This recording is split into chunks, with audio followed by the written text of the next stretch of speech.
Isinagawa ang misa at prosesyon sa iba't ibang lugar sa Batangas kaugnay ng pagdiriwang ng araw ng traslasyon ng Poong Itim na Nazareno. Narito ang report ni Denise Abante. Panata at debosyon na raw ng 41 anyos na si Suzette ang pumunta sa simbahan tuwing ika-9 ng Enero para sa pagdiriwang ng kapistahan ng traslasyon ng Poong Itim na Nazareno na kasabay din ng kanyang kaarawan. Pero kahit hindi raw araw ng Nazareno, palagi pa rin siyang sumisimba at nagdedebosyon dito. Ngayong araw napili niyang magdasal sa Archdiocesan Shrine and Parish of St. James the Greater sa Ibaan, Batangas. Naniniwala kasi si Suzette na tunay na mapaghimala ang Poong Jesus Nazareno. Mayroon po kasi akong diferensya. Gusto ko po kasi ay magpa-opera. Ngayon nanghihina po yung aking kalooban. Kaya lagi po akong nagdadasal sa kanya na palakasin niya pa po yung aking kalooban.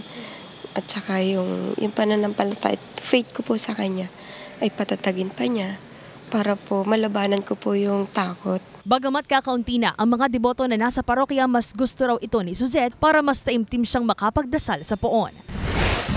Sa Pangaw-Lipa City, puspusan ang naging paggagayak sa replika ng Poong Itim na Nazareno bilang paghahanda sa prosesyon nito ngayong hapon. Napalibutan ng puti at pulang bulaklak ang tinatawag na arko o bahayan ng replika ng poon sa Barangay Pangaw. Ayon sa pari, ang kapistahan ng traslasyon ng Poong Nazareno ay isa sa mga pinaghahandaan ng mga deboto dahil sa paniniwalang mapaghimala ito. Ang kapiyastahan ng Poong Nazareno ay masasabi nating isa sa pinakadebosyon ng mga Katolikong Pilipino dahil dito po tayo nakaka-relate sa imahen na alam nating si Kristo ay nagpakasakit, naghirap, pero ito man ay nagdala sa kanyang kamatayan, pero ang kamatayang sa krus ni Kristo ay tagumpay para sa sangkatauhan dahil nasiguro at naging makatotohanan ang pangakong kaligtasan ng Diyos para sa nagkasalang tao.